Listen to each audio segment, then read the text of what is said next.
This is a beautiful book written by Julia Groves. She's from Norfolk, England.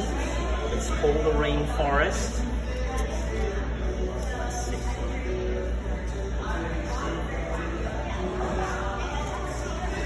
Startled eyes shine red in a fright. Glimpses of the white on the damp forest floor. Scarlet shapes stand in still, cool waters. Flickering tongues sense the air. Orange beak gleams in the sunlight. Fleeting ripples trace the runner.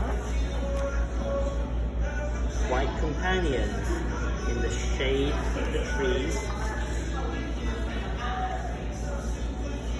Tiny foragers transport their treasure.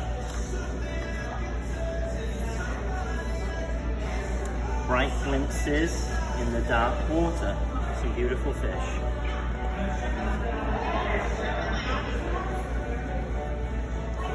Slowly stalking, majestic and silent.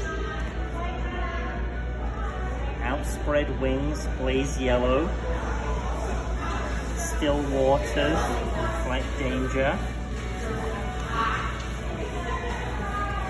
Tall rumble low across the canopy. Solitary and still, high in the trees. Dark shadows swoop in the twilight. And that's it. Thank you.